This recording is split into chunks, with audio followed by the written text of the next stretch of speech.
Hello बच्चों, welcome to JPG series. मैं Akash from LearnoHub, a free learning platform जहां पर आप सीख सकते हो physics, chemistry, maths, biology absolutely for free only at learnohub.com।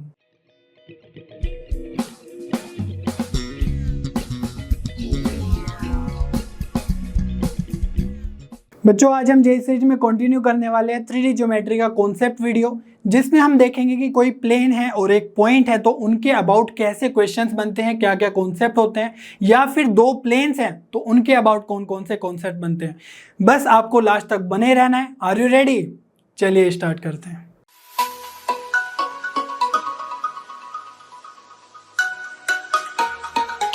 बच्चों, लास्ट सेशन में हम इक्वेशंस ऑफ प्लेन और एंगल बिटवीन प्लेन्स बहुत अच्छे से सीख चुके हैं। आज हमारा जो प्लेन का डिस्कशन है वो मोस्टली एप्लीकेशन पार्ट है, जिसमें हम प्लेन और पॉइंट के अबाउट जो क्वेश्चंस बनते हैं उनको डिस्कस करेंगे, और प्लेन अगर दो प्लेन्स हैं उनके अबाउट जो क्वेश्चंस बनते हैं उनको भी हम टॉपिक्स को डिस्कस करेंगे।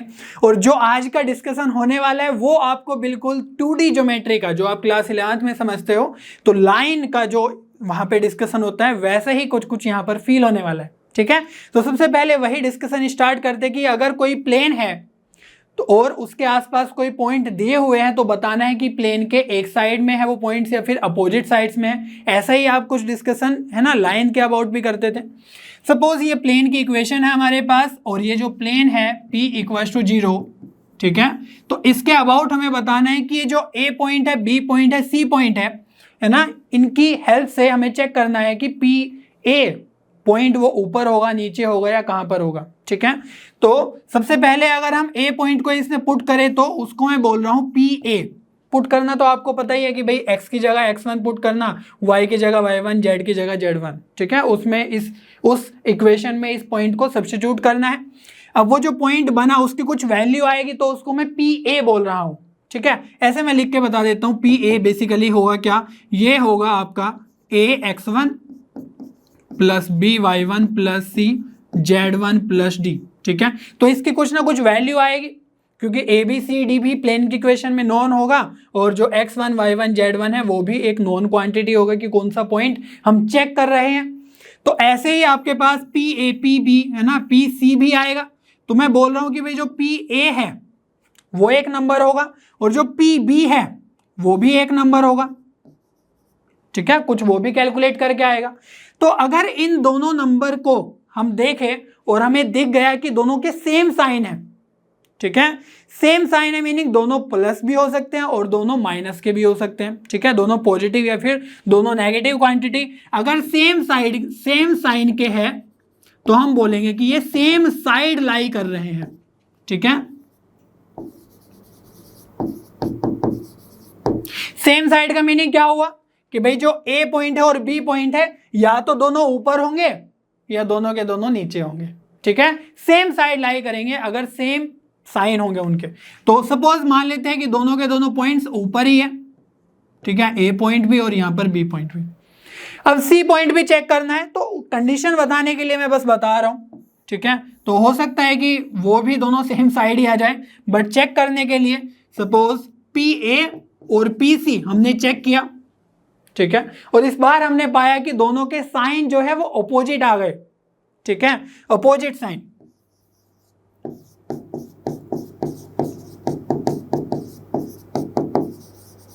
अपोजिट साइन आने का मतलब है एक नेगेटिव होगा एक पॉजिटिव होगा। ठीक है, अपोजिट साइन अगर आ जाते हैं तो हम बोलते हैं क्लियरली कि ये अपोजिट साइड ही लाई कर रहे होंगे। ठीक है, तो अपोजिट साइड लाई कर रहे होंगे उसका क्या मतलब है, हमने अगर देखा था कि भाई जो A है वो अगर ऊपर है, B ऊपर है, दोनों के दोनों सेम साइड है, अगर सेम साइन आएंगे। A एंड C को चेक किया तो अपोजिट साइन आ गए, मीन्स जो A है उसके अपोजिट साइड मीन्स ये जो प्लेन है उसके नीचे हमारा कहीं पे C पॉइंट होगा। ठीक है, और इस सिनेरियो के अकॉर्डिंग अगर आप देखो PB और PC इन दोनों, ये दोनों भी अपोजिट साइड है ना, तो इनके भी अपोजिट साइन ही आएंगे। आप चेक करोगे जब क्वेश्चंस के थ्रू। ठीक है, अब यहां से एक और डिडक्शन हम कर लेते हैं। सपोज सेम साइन है, सेम साइड है, सेम साइन का मीनिंग या तो दोनों के दोनों नेगेटिव या फिर दोनों के दोनों पॉजिटिव। और अगर इनका दोनों को मल्टीप्लाई करें हम अगर दोनों के दोनों नेगेटिव होंगे तो मल्टीप्लाई करने में पॉजिटिव हो जाएगा क्वांटिटी, अगर दोनों पॉजिटिव है तो फिर तो पॉजिटिव ही रहेगा। दैट मीन्स अगर सेम साइड है तो इसकी कंडीशन कुछ ऐसे भी लिख सकते हैं, P A into P B, है ना।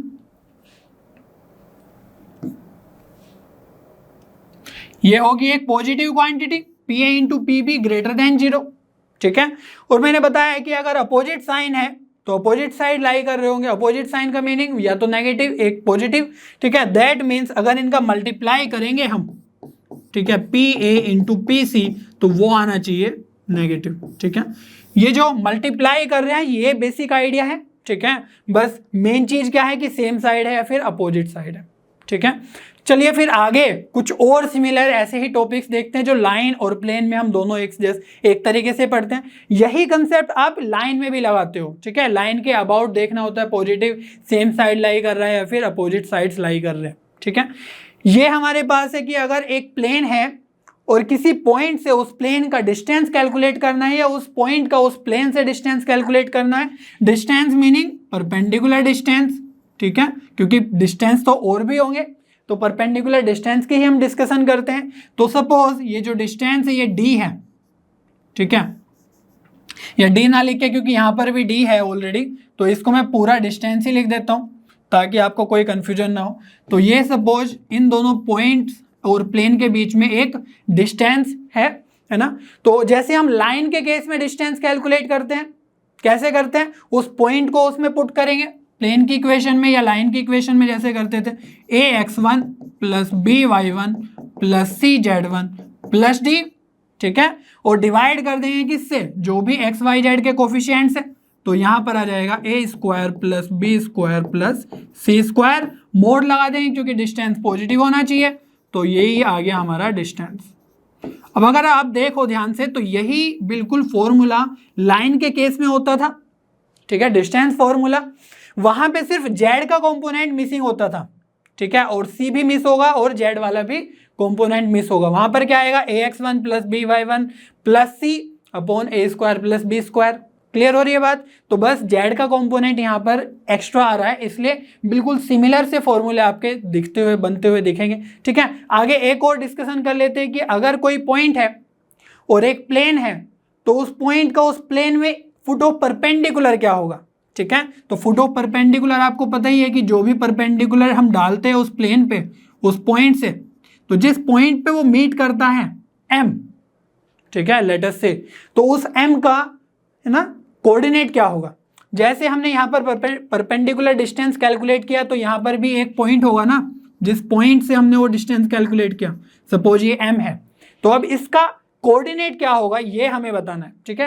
तो लाइन के केस में आपको अगर याद हो, है ना, लास्ट सेशंस में हमने देखा था कि लाइन के केस में हम पैरामीट्रिक फॉर्म लिखते थे लाइन का, है ना, पैरामीट्रिक कोऑर्डिनेट लिखते थे उस पॉइंट का m का, फिर उसमें करते थे, है ना, डायरेक्शन रेशियोज वगैरह मल्टीप्लाई करते थे। लेकिन यहाँ पर डायरेक्ट फॉर्मूला आपको मिल जाएगा जैसे हम लाइन में सीखते हैं, ठीक है, मैं वही लिखने की कोशिश करता हूँ। तो जो ये m पॉइंट है इसको निकालने के लिए क्या करना होगा, आपको कैलकुलेट करना होगा x माइनस x1 बाई ए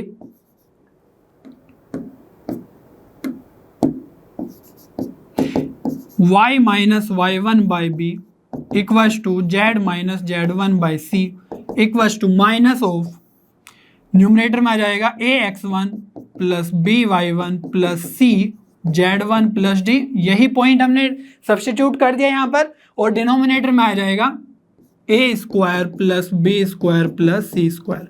यहाँ पर अंडर रूट नहीं आएगा, ध्यान रखना आप। जब हमने डिस्टेंस फॉर्मूला देखा है तो वहां पर पॉइंट सब्स्टिट्यूट किया न्यूमरेटर में, बट नीचे अंडर रूट आता है ना, लेकिन यहाँ पर रूट नहीं आएगा, ठीक है, और बाहर एक माइनस का साइन आएगा। तो ये जो यहां से आपको इक्वेशंस कुछ दिखती है बनती हुई, है ना, यही हमें क्या देगा, एक्स वाई जेड जो हम कैलकुलेट करेंगे यहां से वही m के कोऑर्डिनेट्स होंगे, ठीक है, जो भी यहां से आएगा एक्स वाई जेड। तो वो कैसे कैलकुलेट करेंगे हम एक क्वेश्चन देखेंगे और उसमें आपको क्लियरली पता चल जाएगा, ठीक है। ये वाली जो क्वांटिटी है ये तो बिल्कुल नॉन क्वांटिटी है, पता है इसके बारे में भाई, x1 y1 z1 भी पता है और प्लेन की इक्वेशन के थ्रू abc भी पता है। तो ये एक फिक्स क्वांटिटी आ जाती है, सपोज 5 आ गया, ठीक है, माइनस भी इंक्लूड करके कोई नंबर आ गया 5, तो उसको हम x माइनस x1 बाई ए से इक्वेट करेंगे तो x का वैल्यू आएगा, फिर y का, फिर z का, इसी तरीके से। ठीक है, तो क्वेश्चंस के थ्रू देखेंगे। ऐसा ही सिमिलरली आप लाइन के केस में भी कर चुके हो। ठीक है, 2D ज्योमेट्री में तो वहां पर z कंपोनेंट नहीं था बस, तो वहां पर x minus x1 by A, y minus y1 by B, और यहां पर भी c z1 ये सब नहीं आएगा। ठीक है, तो वहां पर भी बिल्कुल सिमिलर पैटर्न पे क्वेश्चंस बनते थे, फॉर्मूलाज बनते थे। ठीक है, आगे एक और इसी का एक्सटेंशन देख लेते हैं। यहां पर तो हमने फुट ऑफ परपेंडिकुलर कैलकुलेट किया है, इसी का छोटा भाई है इमेज। ठीक है, तो इमेज अगर कैलकुलेट करना है, सपोज ये m पॉइंट है और a पॉइंट का इमेज है कोई b पॉइंट। ठीक है, तो इमेज हम लाइन के केस में भी डिस्कस कर चुके हैं 3D में, और 2D में तो आपने लाइन के अबाउट इमेज सीखा ही होगा अच्छे से। तो यहां पर जो परपेंडिकुलर डिस्टेंस जितना है ए एम के बीच में, उतना ही एम बी के बीच में भी है, दोनों का डिस्टेंस सेम होता है। ठीक है, जितना ये है बस ये नीचे है। तो इस जो ये बी पॉइंट है, इसका हमें कोऑर्डिनेट कैलकुलेट करना है। ठीक है, तो इसका कोऑर्डिनेट कैलकुलेट करने का भी सिमिलर प्रोसेस है। x minus x1 by A equals to y minus y1 by B equals to z minus z1 by C equals to minus, और यहां पर आएगा 2 टाइम्स। ठीक है, तो ax1 plus by1 plus cz1 plus d, और denominator में आ जाएगा a square plus b square plus c square. ठीक है, तो इमेज और फुट ऑफ परपेंडिकुलर में डिफरेंस क्या हो गया? यहां पर तो जब हम फुट ऑफ परपेंडिकुलर कैलकुलेट कर रहे थे तो सिर्फ 1 आ रहा था, मीन्स है ना, कुछ भी कांस्टेंट से मल्टीप्लाई नहीं था। लेकिन जब हम इमेज कैलकुलेट करते हैं तो वहां पर ये 2 एक्स्ट्रा मल्टीप्लाई करते हैं। ठीक है, क्योंकि ट्वाइस डिस्टेंस है ना, तो उस सेंस में आप सीख सकते हो। बिल्कुल ये 2D के केसेस की तरह ही चल रहे हैं, वहां पर भी ये z वाला कंपोनेंट और यहाँ पर z वाला कंपोनेंट अवेलेबल नहीं होता था। ठीक है, अगर आपने नहीं देखा है कोऑर्डिनेट ज्योमेट्री तो जा करके देखो, बहुत अच्छे से पढ़ाया हुआ है।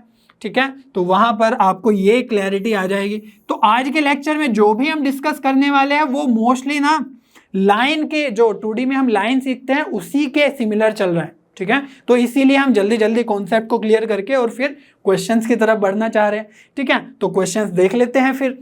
चलिए, find the interval of p for which p square p and 3 2 1 lie on the same side of x plus Y minus 4z plus 2।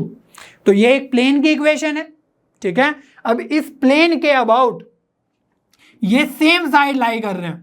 ठीक है, सेम साइड गिवन है, दैट मीन्स अगर ये एक प्लेन की इक्वेशन में लिख दूं, यहां पर प्लेन बना दूं, है ना, ये सपोज प्लेन है इक्वल्स टू 0, तो इसके सेम साइड है, या तो ऊपर होंगे या नीचे होंगे, हमें फर्क नहीं पड़ता। ठीक है, सेम साइड का मीनिंग हमने क्या देखा था कि ये दोनों के दोनों साइन जो आएंगे उन नंबर्स के, जब इन पॉइंट्स को हम पुट करेंगे उस प्लेन की इक्वेशन में, तो वो कैसे आने चाहिए? सेम साइन आने चाहिए, तो दोनों नेगेटिव या फिर दोनों पॉजिटिव सेम साइड के लिए। ठीक है, तो यहां पर हमने एक केस देखा था कि भाई जैसे ये आया PA और PB, तो इनका मल्टीप्लाई जो है वो ग्रेटर देन 0 होना चाहिए। ठीक है, अगर सेम साइड लाई कर रहे हैं तो हम क्या करेंगे, इस पॉइंट को हम बोल देते हैं कि भाई ये A पॉइंट है। ठीक है, और ये सपोज B पॉइंट है, तो PA कैलकुलेट कर लेते हैं। तो PA क्या हो जाएगा देखते हैं। PA अगर इसमें पुट करेंगे इस प्लेन की इक्वेशन में P इक्वल्स टू 0 में, तो ये क्या है, x plus Y minus 4z plus 2, तो x की जगह P आ जाएगा, y की जगह P स्क्वायर आ जाएगा, minus 4z means minus 4P, और प्लस 2 इक्वल्स टू कितना आना चाहिए, 0 आना चाहिए। लेकिन यहाँ पर हम PA कैलकुलेट कर रहे हैं ना, तो एक नंबर आएगा कॉन्स्टेंट। ठीक है, तो PA इक्वल्स टू आ जाएगा P square minus 3P plus 2। Clear है? अब जो PB है उसको भी कैलकुलेट कर लेते हैं। ये तो एक नंबर ही है 3 2 1, तो यहाँ से तो एक कोई कांस्टेंट क्वांटिटी आएगी। दैट मीन्स अगर हम 3 2 1 वहाँ पे पुट करें तो 3 प्लस 2 माइनस 4 इंटू 1, तो 4 प्लस 2, तो ये कितना आ जाएगा देखो, 2 प्लस 2, ये सब तो कैंसिल हो जाएगा, तो PB कितना बचा है हमारा 3 के इक्वल। ठीक है, तो PB हमारा आ गया है 3, और दोनों सेम साइड में होने चाहिए, दैट मीन्स सेम साइन होने चाहिए दोनों के, है ना, तभी वो जो पॉइंट्स है वो दोनों के दोनों सेम साइड होंगे। तो अगर ये पॉजिटिव आ गया दैट मीन्स PA भी पॉजिटिव होना चाहिए, है ना। तो इसीलिए हम या तो ये लगा ले कि भाई PA पॉजिटिव है, ठीक है। तो इससे भी हमारा काम बन जाएगा क्योंकि हमें ऑलरेडी पता है कि ये ऑलरेडी पॉजिटिव क्वांटिटी है, तो दोनों सेम साइड होने के लिए इसको भी पॉजिटिव होना ही होगा। या फिर आप ये लगा सकते थे directly PA into PB greater than 0, ठीक है, जो हमने सीखा था। तो इस केस में अगर PB नेगेटिव आ जाता तो इसको भी नेगेटिव होना पड़ता, ठीक है। तो यहां से भी आप चेक कर सकते हो, यहां से भी कर सकते हो। तो PA अल्टीमेटली ग्रेटर देन 0 होना चाहिए, that means P square minus 3P plus 2 greater than 0 होना चाहिए। तो यहां से हम इसको फैक्टराइज कर लेंगे, P minus 2 P minus 1 greater than 0। तो इसको नंबर लाइन पे प्लॉट करके इंटरवल चेक कर लेंगे, वही हमें इंटरवल की जरूरत है, ठीक है। तो 1 2, तो 2 से बड़ा नंबर लेंगे तो ये पॉजिटिव बनेगा, ये नेगेटिव बनेगा, ये पॉजिटिव बनेगा, है ना। लीनियर इनइक्वालिटी में अच्छे से सीखा है। तो P का जो इंटरवल आ जाएगा दैट मीन्स हमें पॉजिटिव चाहिए ना क्वांटिटी, तो हमें इस रीजन के, है ना, इस रीजन की वैल्यू चाहिए। तो माइनस इन्फिनिटी से 1 तक जाना है, ठीक है, और 2 से लेकर इन्फिनिटी तक जाना है, ठीक है। तो ये आ गया हमारा interval, so that this two points lie on the same side of this plane, ठीक है। चलिए फिर नेक्स्ट क्वेश्चन और देखते हैं जहां पर हमें और अच्छे वाले क्वेश्चन मिलते हैं जेईई मेंस में, ठीक है। तो देख लेते हैं। Let P be a plane passing through the points, एक तो ये पॉइंट है, एक ये पॉइंट है और एक ये पॉइंट है, and R be any point, तो R ये पॉइंट है, ठीक है, कोई भी पॉइंट है। The image of R in the plane P is, तो दिया हुआ है कि भाई जो ये 3 पॉइंट्स हैं इनसे तो हमें एक प्लेन की इक्वेशन मिल रही है, ठीक है, प्लेन है जो इनके थ्रू प्लेन पास कर रहा है, और जो R है, R की उस प्लेन में हमें इमेज चाहिए, ठीक है। तो पहला कंडीशन क्या हो गया, पहला केस जो हमें सोल्व करना होगा वो क्या होगा, प्लेन का इक्वेशन फाइंड आउट करना होगा, और फिर हम उस प्लेन में ये जो R पॉइंट है इसकी इमेज कैलकुलेट करेंगे, ठीक है। तो ये 2 वे काम हो गया। अब इन 3 पॉइंट से हमने प्लेन का इक्वेशन लिखना बताया था लास्ट क्लास में जब हमने इक्वेशन ऑफ प्लेन अच्छे से डिस्कस किया था। सपोज ये पॉइंट A है और ये पॉइंट B है और ये पॉइंट C है, ठीक है। तो हमने क्या बताया था, डिटर्मिनेंट के थ्रू सोल्व करना बताया था इक्वेशन ऑफ प्लेन। तो यहां से इक्वेशन ऑफ प्लेन क्या बताई थी, x minus x1 y minus y1 z minus z1, और क्या आ जाएगा x2 minus x1 y2 minus y1 z2 minus z1, और ये आ जाएगा लास्ट में x3 minus x1 y3 minus y1 और z3 माइनस z1, ठीक है। तो यहाँ पर ये कैसे आया था इक्वेशन, ये भी हमने बहुत अच्छे से डिस्कस किया था। तो आज हम कुछ भी डिस्कस वो उसमें नहीं करने वाले हैं, डायरेक्टली हम इस डिटर्मिनेंट को सोल्व करेंगे। और जो ये x1 y1 है ना, z1 और x2 और x3 ये सब क्या है, तो जो A पॉइंट है उसके कोऑर्डिनेट्स को हम मान रहे हैं कि x1 y1 z1, B वाले को x2 y2 z2 और C वाले को x3 y3 z3, ठीक है। तो यहाँ पर पुट कर देते हैं सारे के सारे क्वांटिटीज जो भी हमें नंबर्स पता है, और वो सोल्व करके कितना आना चाहिए, इक्वल्स टू 0। तो वही हमारी प्लेन की इक्वेशन हो जाएगी, ठीक है। मैं लिख भी सकता हूँ कुछ इस तरीके से, that this is the equation of plane जो हमें चाहिए, जिसके अबाउट हमें R पॉइंट की इमेज कैलकुलेट करनी है। तो इमेज वाला टास्क बाद में करेंगे। x माइनस x1, तो यहाँ पर है x1 की जगह 2, तो x minus 2, y minus y1 means y minus 1, और z माइनस z1 यहाँ पर 0 है z1 की जगह, तो ये आ जाएगा z। और ऐसे ही हम फर्दर सोल्व कर लेंगे। x2 माइनस x1, तो b पॉइंट को हम, है ना, x2 y2 z2 मान रहे हैं, तो यहाँ पर 4 माइनस 2 2 हो जाएगा, 1 माइनस 1 0 हो जाएगा, और 1 माइनस 1 1 आ जाएगा। Similarly x3 minus x1 y3 minus y1, तो वैसे ही 5 माइनस 2 3, 0 माइनस 1 तो माइनस 1, और 1 माइनस 0 तो ये आ जाएगा 1, ठीक है। बस इस डिटर्मिनेंट को आपको सोल्व करना है। चलिए करते हैं। तो P जो प्लेन की इक्वेशन आएगी, फर्स्ट रो के अबाउट ही कर लेते हैं, ठीक है। तो x माइनस 2 ये एलिमेंट आ गया। अब यहां से इसके अबाउट अगर एक्सपेंड करना है तो ये 0, और ये आ जाएगा माइनस 1, और माइनस ऑलरेडी जब हम लिखते हैं डिटर्मिनेंट को एक्सपेंड करते हैं तो 1 होता है, तो ये फाइनली 1 ही बन जाने वाला है, ठीक है। अगर हम बात करें y माइनस 1 की, तो इसके साथ क्या मल्टीप्लाई होगा, देखो 2 इंटू 1 और माइनस 3, तो माइनस 1 यहाँ पर मल्टीप्लाई होगा, और माइनस 1 लिखते ही जब एक्सपेंड करते हैं तो ये भी y minus 1 as it is आ जाएगा प्लस का, ठीक है। और जेड के साथ क्या आएगा -2 और ये तो 0 ही है, दैट मीन्स ये आ जाएगा -2z = 0। यही हमारी प्लेन की इक्वेशन होगी। फर्दर सोल्व कर लेते हैं तो ये आ जाएगा x + y -2z, यहाँ पर -2 है -1 है तो -3 = 0। ठीक है। अब ये जो प्लेन है इसके अबाउट हमें उस r पॉइंट की इमेज कैलकुलेट करनी है। ठीक है। तो हमारा क्वेश्चन सिंपल हो गया है। अब इस प्लेन को हम बना लेते हैं x + y -2z - 3, कुछ इस तरीके से अलग से, है ना। x + y -2z और क्या है -3 = 0। ठीक है। अब इस प्लेन के अबाउट हमें एक पॉइंट की r पॉइंट की इमेज कैलकुलेट करनी है जो गिवन है एज 2, 1 और 6। ठीक है। तो इमेज कैसे आएगी, यहाँ पर फुटो परपेंडिकुलर होगा और इसके भी अगर नीचे चले जाएंगे, सपोज ये r' है तो ये जो r' है यही हमारी इमेज आएगी। ठीक है। तो इमेज कैलकुलेट करने का तरीका हमने बता दिया है यहाँ पर। ठीक है। बस यहाँ पर 2 से मल्टीप्लाई करना है। तो चलिए इस फॉर्मूला को यूज करना सीखते हैं, किस तरीके से हम इमेज एक्चुअली में कैलकुलेट करेंगे। और अगर ये आ गया तो फिर है ना, ये फुटो परपेंडिकुलर भी आप इजीली कर लोगे क्योंकि इसमें 2 है बस और यहाँ पर 2 नहीं है। ठीक है। तो यहाँ पर इमेज कैलकुलेट कर लेते हैं जल्दी से। r' क्या हो जाएगा, देखो x - x1, तो जो x1 है वो पॉइंट है x1, y1, z1 जिसकी इमेज हमें निकालनी है। तो ये आ जाएगा x - 2 बाय a आता है।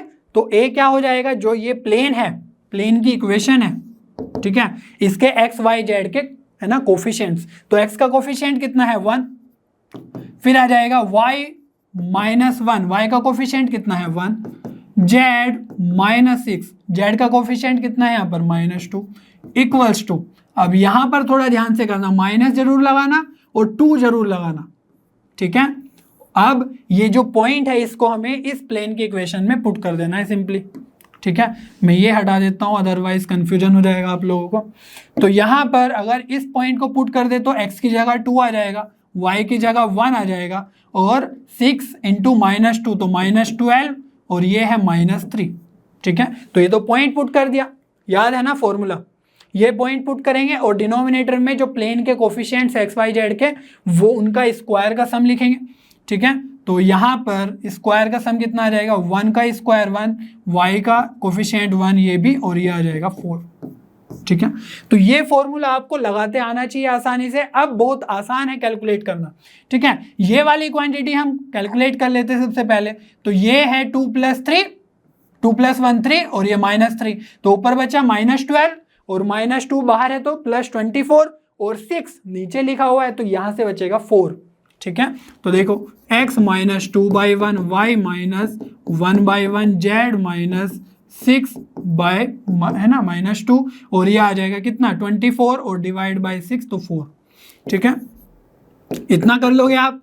बस अब क्या करना है, x की वैल्यू निकालनी है। x की वैल्यू कितनी हो जाएगी, देखो यहाँ पर x की वैल्यू मैं एक बार कैलकुलेट करके बता देता हूँ आपको डायरेक्टली, है ना। तो ये आएगी x / 2 डिवाइड बाय 1 = 4, तो 1 तो है ही, तो ये आ जाएगी 6। ठीक है। तो हर एक क्वांटिटी को हम 4 के इक्वल इक्वेट करेंगे और वहां से x, y, z की वैल्यू निकाल लेंगे। ठीक है। तो x 6 आ गया, y - 1/1 = 4, तो y = भी कितना आ जाएगा 5, और जो z है तो z -6 बाय -2 = 4, तो z -6 इज -8 और -6 उधर जाएगा +2 +6 तो -2 आ जाएगा। तो यह आ गया है 6, 5 -2। तो r के जो कोऑर्डिनेट्स है वो क्या आ गए, जो इमेज है 6, 5 और -2। ठीक है। तो इस तरीके से हम निकाल लेंगे, देख लेते हैं कौन सा ऑप्शन मैच कर रहा है। ऑप्शन बी करेक्ट हो जाएगा। ठीक है। तो यहाँ पर 2 वे क्वेश्चन था, पहले प्लेन की इक्वेशन निकाली और फिर इमेज निकाली। हो सकता है फुटो परपेंडिकुलर बोल देता। तो इस तरीके से आपको चेक करना होगा कि किस वे में हम उसको प्रोसीड करें। बहुत ही इजी क्वेश्चंस होते हैं। ठीक है। अगर आपको कंसेप्चुअल अंडरस्टैंडिंग है और किस तरीके से उन कॉन्सेप्ट्स को क्वेश्चंस में एक बार यूज करना है, वो अगर आपने प्रैक्टिस कर लिया तो हो जाएगा सब।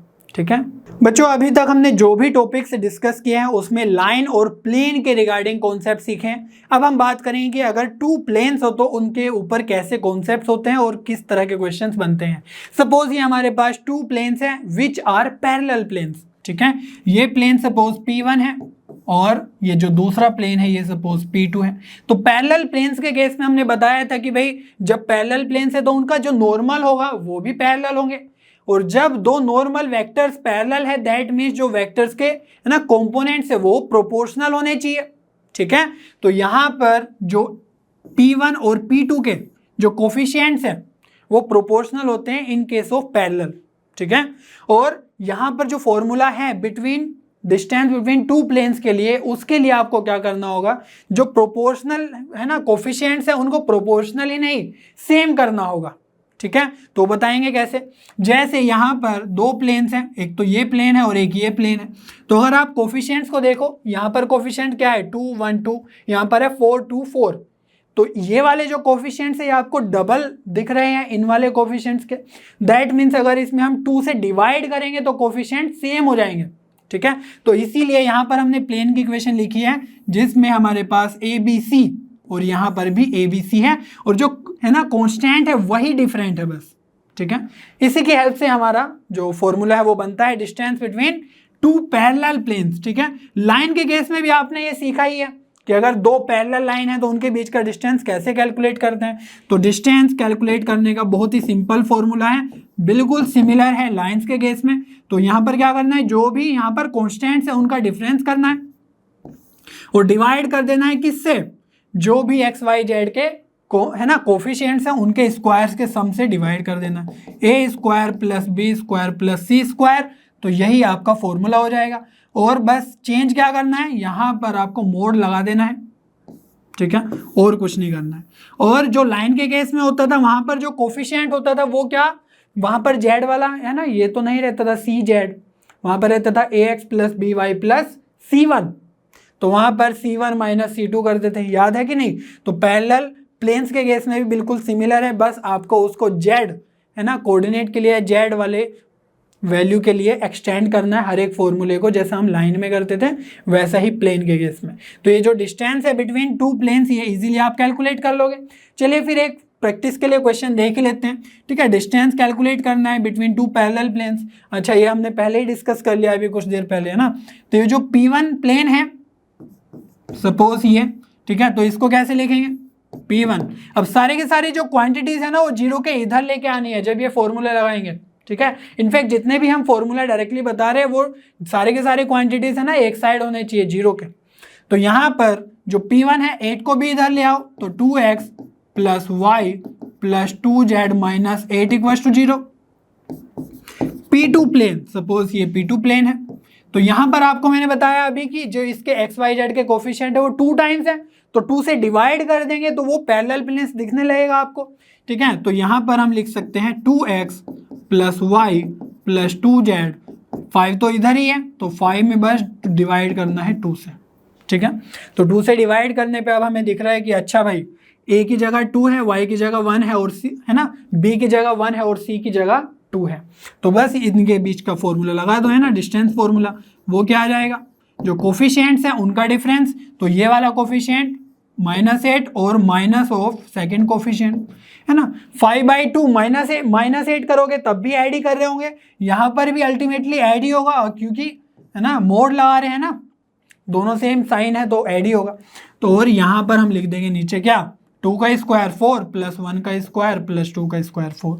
तो यहाँ से कितना आ जाएगा, देखो ये आ जाएगा 21/2, मोड लगा हुआ है, और नीचे से आ जाएगा कितना 9, तो रूट आ जाएगा 3, तो 3 से 21 कैंसिल, तो ये आ जाएगा 7/2। देख लो कौन सा ऑप्शन मैच कर रहा है, बी ऑप्शन करेक्ट हो जाएगा। ठीक है, तो इतना सा आपको ध्यान रखना है कि जब भी ये पैरेलल प्लेन्स के बीच में फॉर्मूला लगाए तो कोफिशिएंट्स को इक्वल कर लो।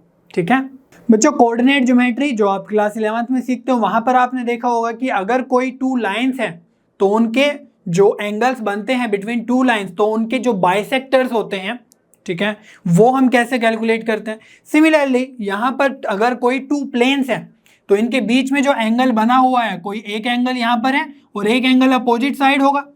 ठीक है, तो ये जो एंगल है इसको बाइसेक्ट करने वाला जो प्लेन है उसकी इक्वेशन लिखना अब हम सीखेंगे। ठीक है, तो यहां पर एक हमारे पास कुछ इस तरीके से सपोज प्लेन बनेगा,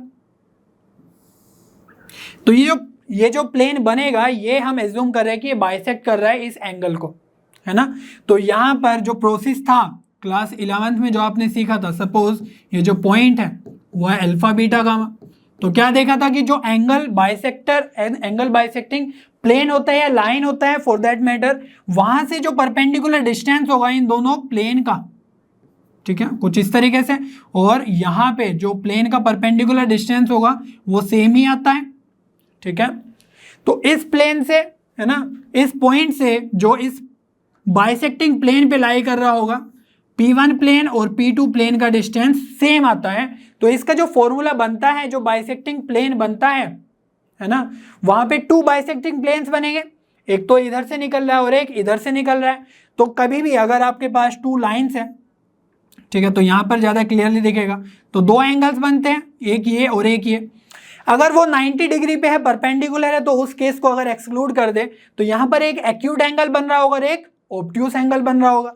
तो ऑब्ट्यूस एंगल को अगर बाइसेक्टिंग लाइन चाहिए हमें, तो कुछ इस तरीके की बाइसेक्टिंग लाइन बनेगी, ठीक है, और एक्यूट एंगल के लिए हमारे पास कुछ इस तरीके की लाइन बनेगी।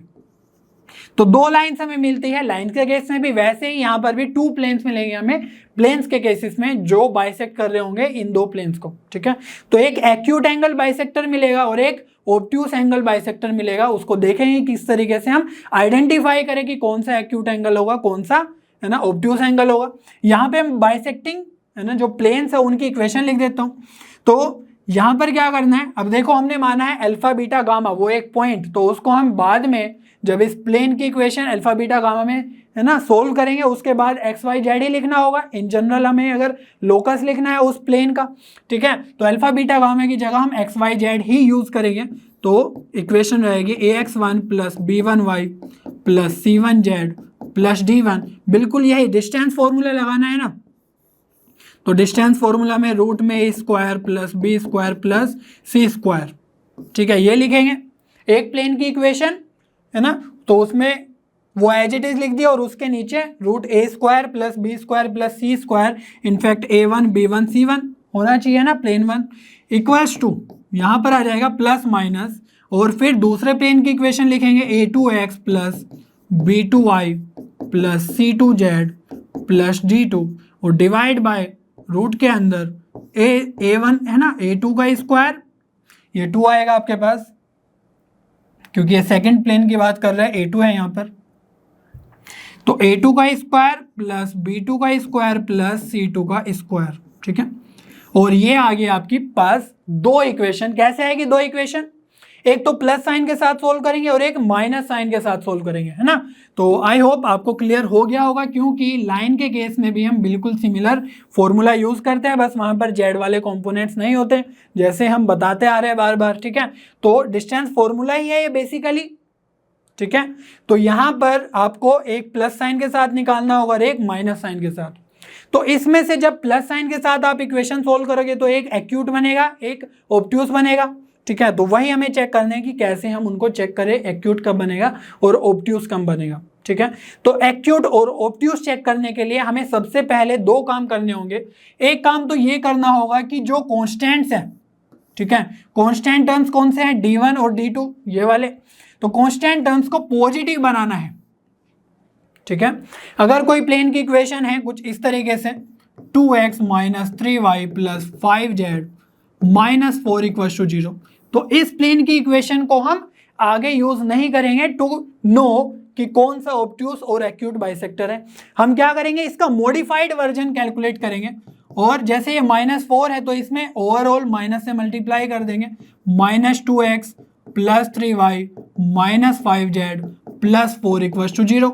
तो ये जो मॉडिफाइड वर्जन आया इसी प्लेन की इक्वेशन का, हालांकि ये दोनों सेम ही प्लेन है, ठीक है, लेकिन यहां पर जो कांस्टेंट है वो क्या है, एक पॉजिटिव क्वांटिटी हो गया है। तो यही हमें करना है जब भी हम चेक करने के लिए जा रहे हैं कि ऑब्ट्यूस एंगल है या, है ना, ऑब्ट्यूस बाइसेक्टर है या फिर एक्यूट बाइसेक्टर है, तो कांस्टेंट को सबसे पहले पॉजिटिव बनाना है, ठीक है, ये काम हो गया। दूसरा क्या है, अब हमें कैलकुलेट करना है जो इनके कोफिशिएंट्स बने ना, तो ये तो एक प्लेन की इक्वेशन है, तो इसके जो कोफिशिएंट बने अब क्या बने, -2 + 3 -5, ठीक है। तो ये जो कोफिशिएंट बने और जो दूसरा प्लेन होगा उसको भी हम है ना कांस्टेंट पॉजिटिव करेंगे, और उसके जो कोफिशिएंट्स होंगे a2 b2 c2 उनको हम मल्टीप्लाई करेंगे और ये कैलकुलेट करेंगे quantity A1 A2 plus B1 B2 plus C1 C2। ठीक है, क्वेश्चन के थ्रू देखेंगे। अभी सपोज हमने ये कैलकुलेट कर लिया A1 A2 B1 B2 C1 C2। अब इसके बाद ये एक पॉजिटिव क्वांटिटी हो सकती है या फिर नेगेटिव क्वांटिटी हो सकती है।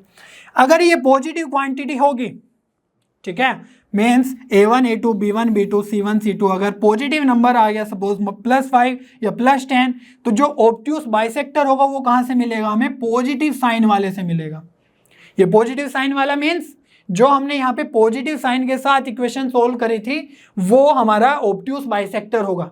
ठीक है, अगर यही quantity A1 A2 B1 B2 C1 C2 negative आ गया मीन्स -10 -50 विचएवर, तो वहां पर जो ऑब्ट्यूस बाइसेक्टर होगा वो कौन सा होगा?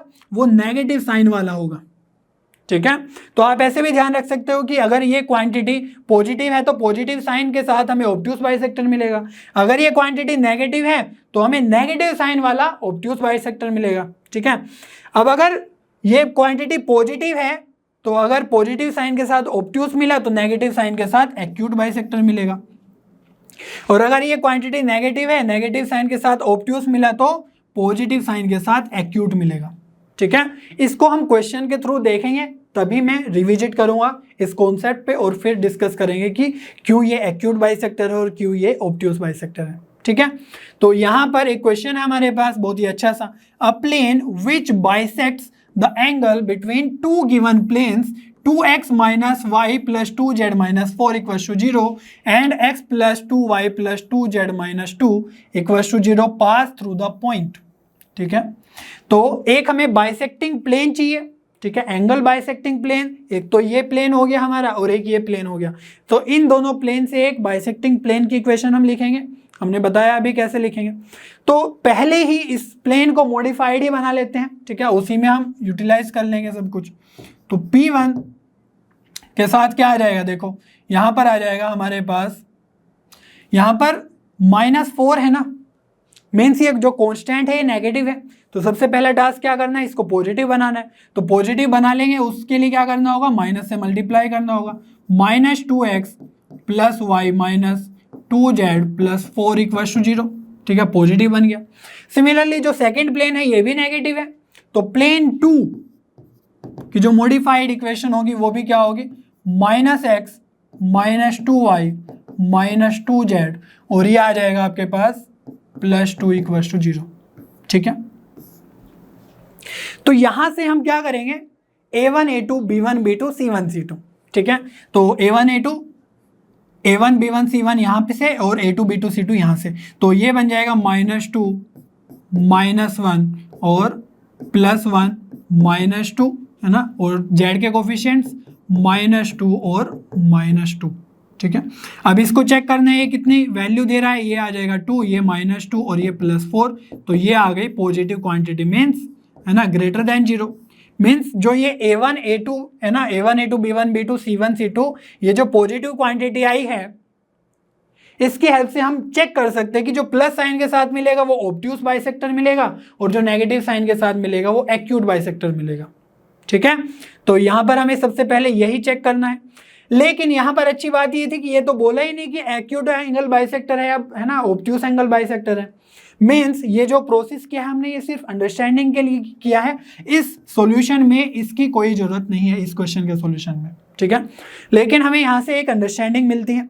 अब हम इसको कैलकुलेट करने की कोशिश करते हैं कि ये जो प्लेन की इक्वेशन है ये क्या बनेगी। ठीक है, तो सबसे पहले क्या करना है? प्लेन की इक्वेशंस लिख लेनी है एज इट इज। ठीक है, लिख लो 2x minus Y plus 2z minus 4 divide by जो भी इनके कोफिशिएंट्स का स्क्वायर है ना, ये वाला डिस्टेंस फॉर्मूला टाइप से लगाना है हमें, है ना, तो ये आ जाएगा 4 + 1 + 4 इक्वल्स टू प्लस माइनस, दूसरा प्लेन का भी ऐसे ही करना है, तो ये आ जाएगा x plus 2y plus 2z minus 2 divide by root के अंदर ये आ जाएगा 1 + 4 + 4। ठीक है, तो यहां पर हमारे पास इक्वेशन बनेगी 2, कितनी 2, तो यहां पर ये तो सेम क्वांटिटी लिखी हुई है डिनोमिनेटर में। ठीक ठीक है, तो ये तो कैंसिल कर देंगे। अब एक प्लस साइन के साथ आएगी, एक माइनस साइन के साथ। तो जो प्लस साइन के साथ हम लिखेंगे यहाँ से इक्वेशन, वो हमने पहले ही चेक कर लिया कि ये जो a1 a2 b1 b2 c1 c2 है वो एक पॉजिटिव क्वांटिटी है। दैट मीन्स हमें पॉजिटिव क्वांटिटी पे प्लस साइन के साथ ऑब्ट्यूज बाइसेक्टर मिलेगा यहाँ पर। तो कौन सा मिलेगा? Obtuse bisector.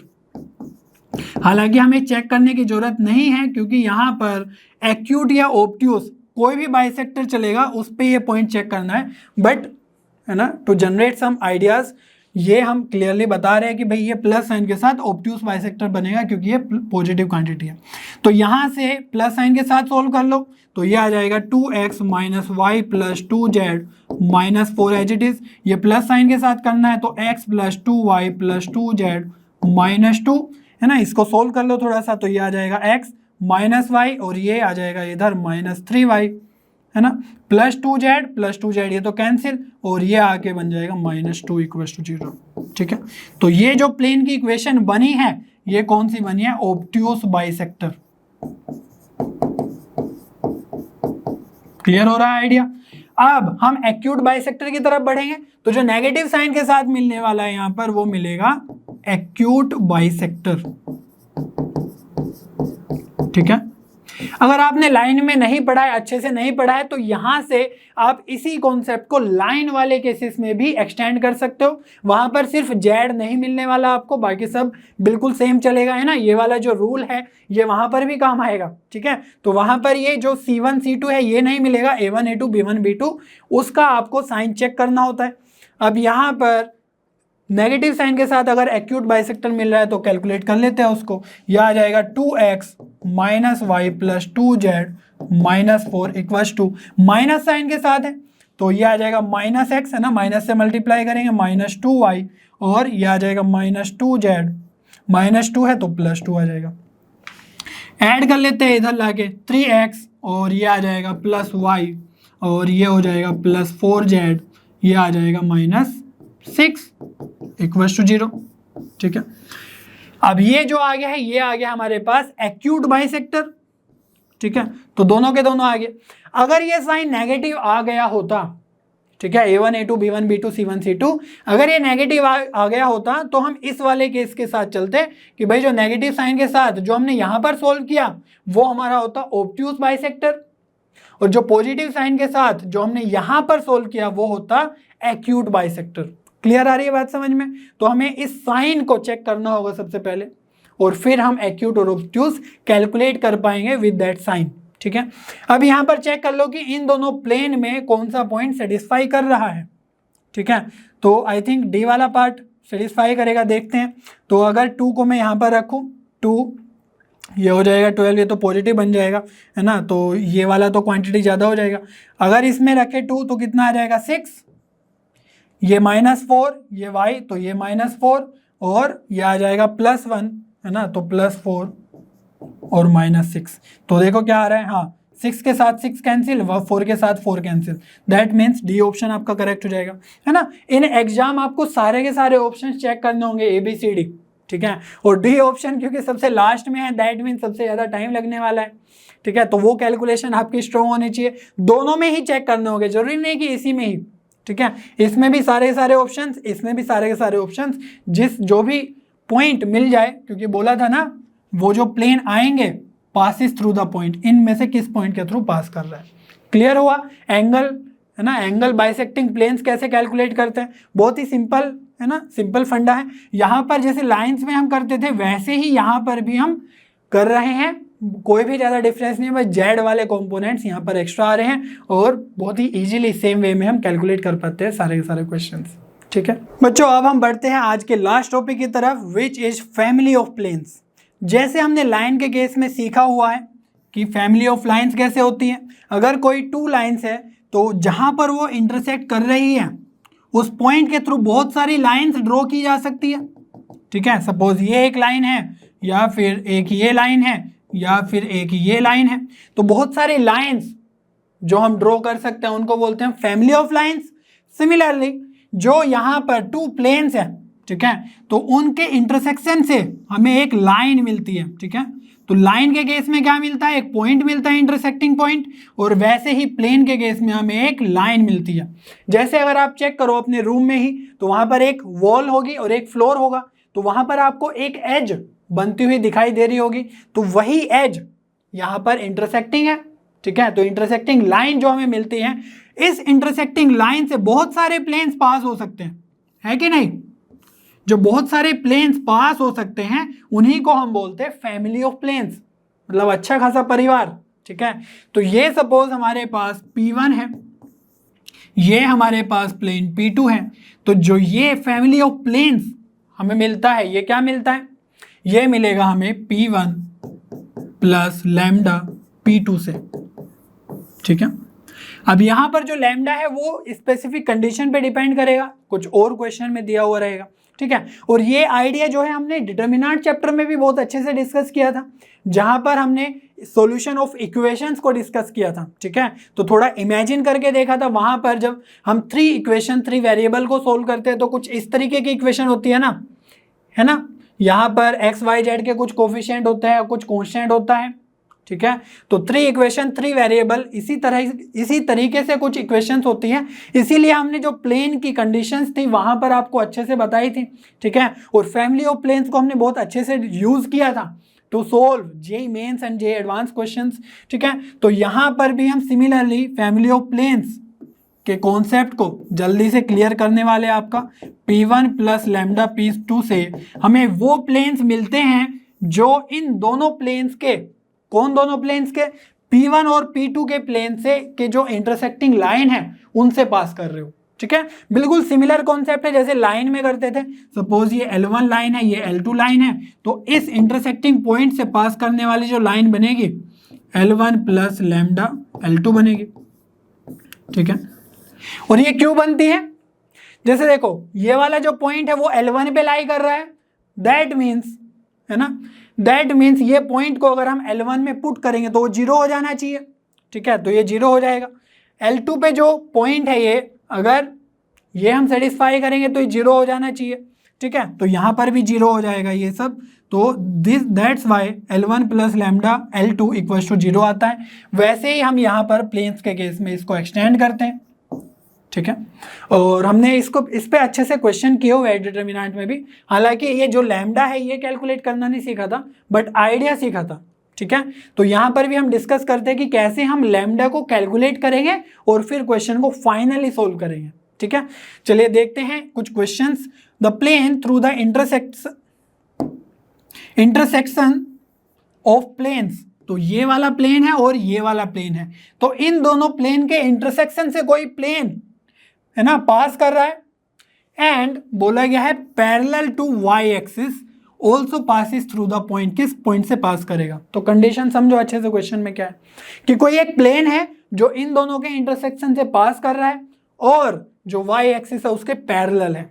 ठीक है, तो इन दोनों प्लेन को हम मान लेते हैं कि सपोज ये P1 है, ये सपोज P2 है, तो वो जो प्लेन होगा वो क्या होगा, P1 प्लस लैम्डा P2, क्योंकि वो दोनों से पास कर रहा है, ये हमने क्लियरली लिख लिया। ठीक है, अब इसको सोल्व करेंगे और फिर वाई एक्सिस के पैरेलल वाली कंडीशन को भी हम देखेंगे कैसे यूज करें। तो इसको सोल्व करने के लिए क्या करना होगा, P1 लिखना होगा। ठीक है, तो x plus Y plus Z, अब जब P1 लिखेंगे तो ये जो 1 है इक्वल्स टू में, इसको हम लेफ्ट हैंड साइड लेके आएंगे तब उसको P1 बोलेंगे। ठीक है, जैसे यहाँ पर हमने बोला कि भाई जो D1 और D2 है वो लेफ्ट हैंड साइड में होने चाहिए, तो यहाँ पर -1 प्लस लैम्डा P2, तो P2 में तो 2x प्लस 3y माइनस 4 है ना, minus Z plus 4 equals to, यहाँ पे नहीं आएगा, तो यहाँ पर जो कांस्टेंट है वो लेफ्ट हैंड साइड है ऑलरेडी। ठीक है, इक्वल्स टू 0, तो ये हो गया P1 plus lambda P2 equals to 0। इसको थोड़ा सा सिंप्लीफाई कर लेते हैं, है ना, x का कोफिशिएंट क्या आ जाएगा, ये आ जाएगा 1 प्लस 2 लैम्डा x, y का कोफिशिएंट यहाँ से 1 और यहाँ से प्लस 3 लैम्डा ना y, और z के साथ क्या आ जाएगा, यहाँ पे 1 और यहाँ पर माइनस लैम्डा z, और ये है -1 और ये है प्लस 4 लैम्डा इक्वल्स टू 0। ठीक है, तो ये जो इक्वेशन मिली हमें कौन सी मिली, वो फैमिली ऑफ प्लेन्स की मिल गई जो इन दोनों प्लेन से पास कर रहे हैं। ठीक है। और वो जो पर्टिकुलर प्लेन है उसके लिए हमें एक एक्स्ट्रा कंडीशन दी हुई रहती है हमेशा, ये तो आपको हमेशा कैलकुलेट करना ही होगा, ठीक है। तो वो कंडीशन क्या गिवन है कि पैरेलल टू वाई एक्सिस है, ठीक है। तो एक्स वाई जेड एक्सिस को हम अच्छे से बना के देख लेते हैं क्या बोलना चाह रहा है ये, ठीक है। तो ये सपोज वाई एक्सिस है और ये कुछ जेड एक्सिस है जो बोर्ड के बाहर आ रही है। Parallel to Y axis means ये वाई एक्सिस है, तो इसके पैरेलल एक प्लेन ड्रॉ करके देख लेते हैं क्या सिचुएशन बन रही है। सपोज ये कुछ पैरेलल प्लेन है, ठीक है, वाई एक्सिस के। तो यहां पर जो वाई एक्सिस के पैरेलल कोई भी वेक्टर होगा वो कैसा होगा, कुछ वो जे कैप के कुछ साथ कुछ बनेगा, है ना, कंपोनेंट। और जो ये प्लेन है, इस प्लेन की इक्वेशन हमें पता है, ठीक है, P = 0। तो जो इस प्लेन का नॉर्मल वेक्टर है वो कुछ ऐसे बन रहा होगा, ठीक है, क्योंकि वाई एक्सिस के पैरेलल है ना, तो नॉर्मल वेक्टर कुछ इस तरीके से आ रहा होगा वाई एक्सिस के साइड। अब जो वो वेक्टर आएगा और ये वाई एक्सिस इधर जा रहा है जे कैप के साथ, तो ये 90 डिग्री का एंगल बना रहे होंगे। मीन्स जो नॉर्मल वेक्टर है वो वाई एक्सिस के परपेंडिकुलर है, ठीक है। और नॉर्मल वेक्टर इस प्लेन का हमें बहुत ही आसानी से मिलता है, कैसे, जो भी ये कंपोनेंट्स है ना एक्स वाई जेड के कोफिशिएंट्स हैं, यही हमारे नॉर्मल वेक्टर के कंपोनेंट्स होते हैं। तो नॉर्मल वेक्टर जो इस प्लेन का है वो कैसे लिख पाएंगे हम, वो लिख लेंगे कोफिशिएंट्स की हेल्प से। तो नॉर्मल वेक्टर क्या है, ये 1 + 2 लैम्डा आई कैप प्लस 1 + 3 लैम्डा जे कैप और 1 - लैम्डा के कैप, ठीक है। तो ये हमारा नॉर्मल वेक्टर आ गया उस प्लेन का जो P1 और P2 से पास कर रहे हैं, ठीक है। और हमने बताया कि ये परपेंडिकुलर टू वाई एक्सिस होगा नॉर्मल वेक्टर, दैट मीन्स जो नॉर्मल वेक्टर है डॉट जे कैप, इसको हमें कर लेना है 0, क्योंकि हमें पता है जब भी परपेंडिकुलर की कंडीशन लगाते हैं तो हम डॉट प्रोडक्ट 0 कर देते हैं, ठीक है। लास्ट क्लास में भी हमने बहुत सारे कॉन्सेप्ट्स इसी आइडिया से, है ना, यूज किए थे, इसी आइडिया को यूज करके बनाए थे। तो एन वेक्टर डॉट जे, तो यहां पर जब एन वेक्टर का, है ना, डॉट करोगे जे कंपोनेंट के साथ, तो आई और जे, है ना, के वाले तो 0 ही आ जाएंगे, तो जे डॉट जे हमारा 1 बनेगा, तो सिर्फ यही वाला कंपोनेंट सर्वाइव करेगा यहां से। तो यहां से आ जाएगा 1 + 3 लैम्डा = 0, ठीक है। तो लैम्डा आ जाएगा -1/3। तो ये जो लैम्डा है यही कैलकुलेट करना होता है हमें फैमिली ऑफ प्लेन्स पे जो क्वेश्चंस बनते हैं।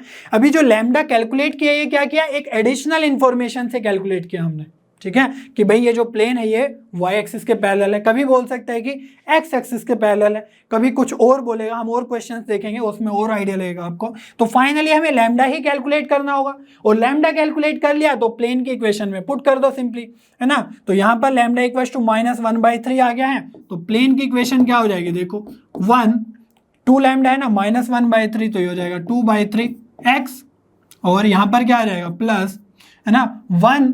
इनफैक्ट जो 1 + 3 लैम्डा है, 1 + 3 लैम्डा है वो तो 0 ही हो गया ना, ठीक है।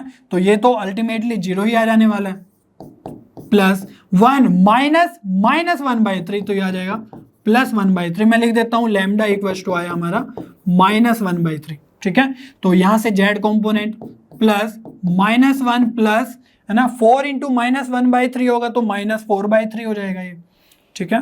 तो -4/3 = 0।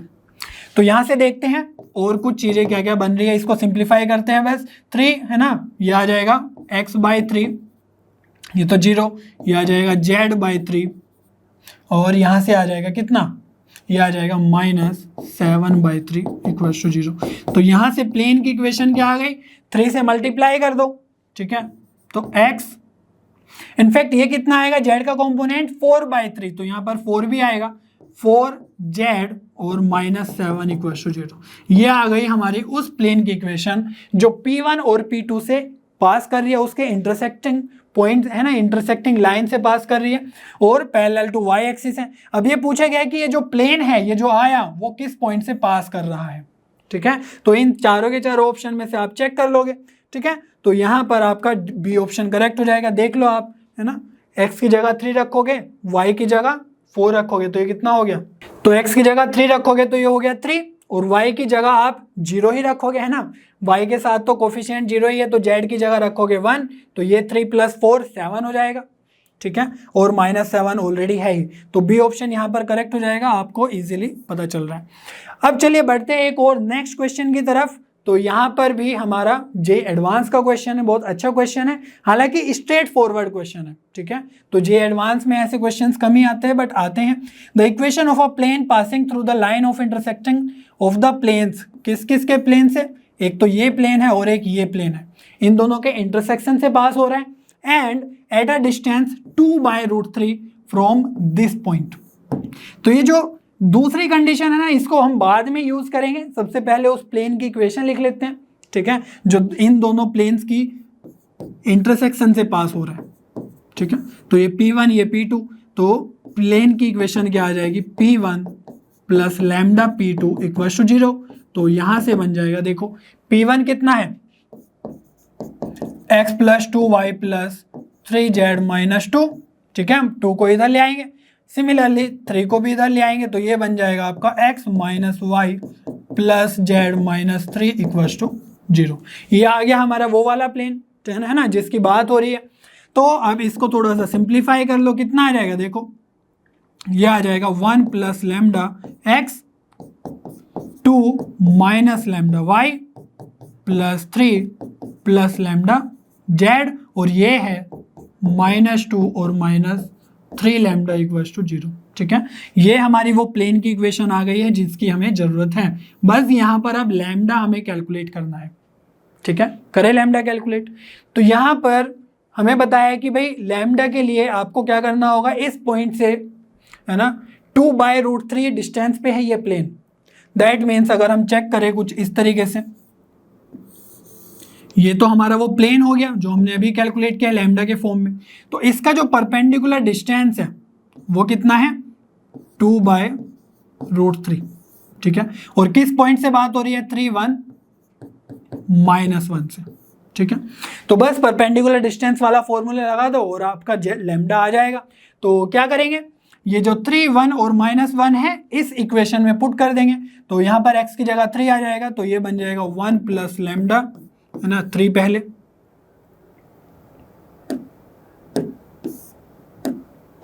डिस्टेंस फॉर्मूला लगाना है ना, तो ये आ जाएगा 2√3 = 2, ठीक है, डिस्टेंस फॉर्मूला तो आपको याद ही होगा, हमने बताया था, डिस्टेंस = इस पॉइंट को इस लाइन में पुट, है ना, इस प्लेन की इक्वेशन में पुट करो, तो ये आ जाएगा आपके पास 3 और 1 + λ x2 y2 के y1 क्या होगा, ये आ जाएगा 1, है ना, तो y की जगह 1 रख देंगे, तो ये आ जाएगा 1 2 - λ, और यहाँ पर है 3 + λ, और मल्टीप्लाई में क्या होगा, -1, तो 3 + λ, ठीक है, और डिनोमिनेटर में क्या आ जाएगा, रूट के अंदर a² + b² + c², तो जो भी यहाँ पर a b और c है इसी को लिखना है, तो 1 + λ² + 2 - λ² + 3 + λ², ठीक है, और यहाँ पर मोड लगा दो। तो ये जो डिस्टेंस फॉर्मूला है ये आपको आना चाहिए अच्छे से लिखना, है ना। इनफैक्ट यहाँ पर एक और ये भी आएगा कॉन्स्टेंट, -2 - 3 λ, है ना, तो इसको भी लिख लेते हैं,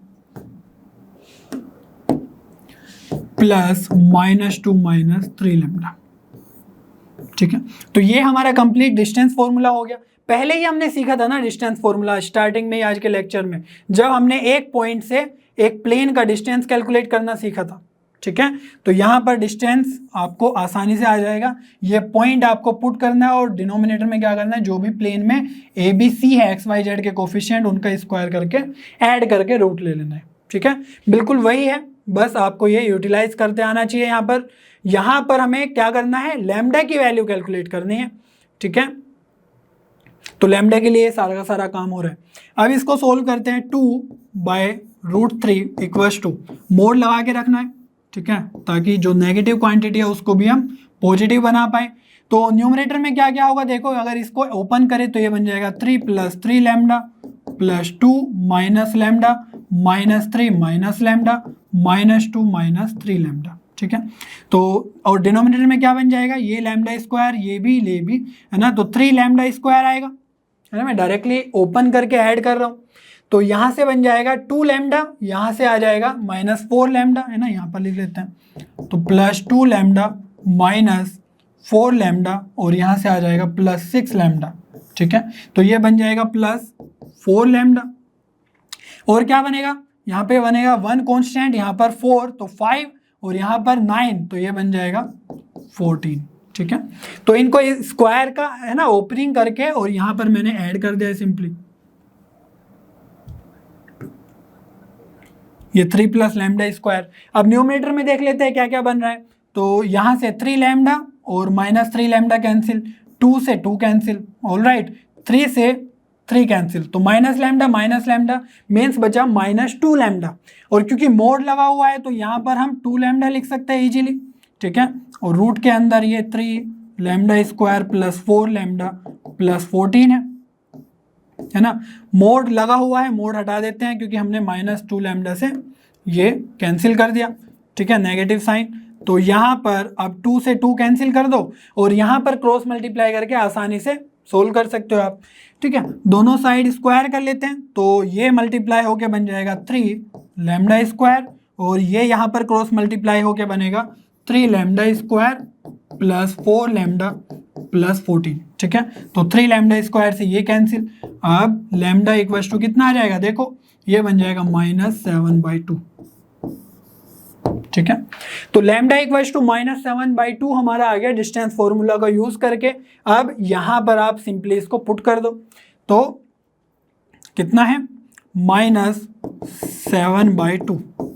चलिए पुट करते हैं, तो P ये आ जाएगा 1 - 7/2x +2 और ये माइनस ऑलरेडी है और यहाँ पर माइनस ऑलरेडी है तो 7/2 प्लस का आ जाएगा, +3 - 7/2 ये आ जाएगा जेड के साथ +-2 और यहाँ पर भी माइनस है वहाँ पर भी माइनस है तो ये हो जाएगा +21/2 = 0।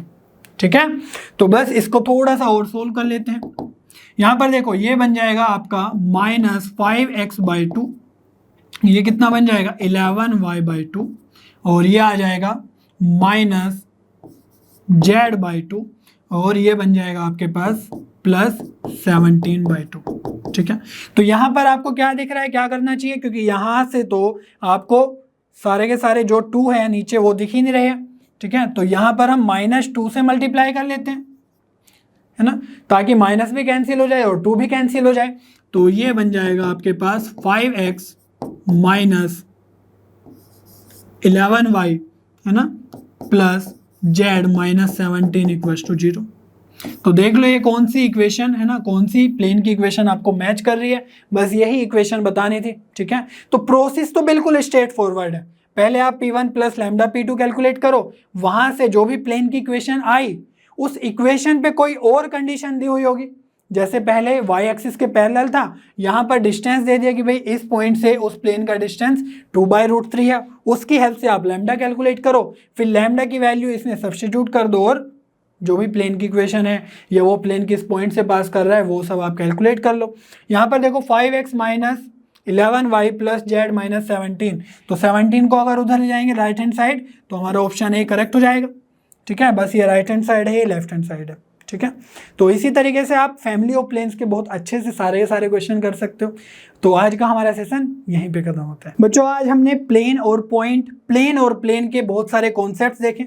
नेक्स्ट सेशन में हम प्लेन और लाइन के साथ कॉन्सेप्ट्स देखेंगे। तब तक लर्न हब पे बने रहिए, क्योंकि लर्न हब पे सभी कंटेंट फ्री है पर बेस्ट है।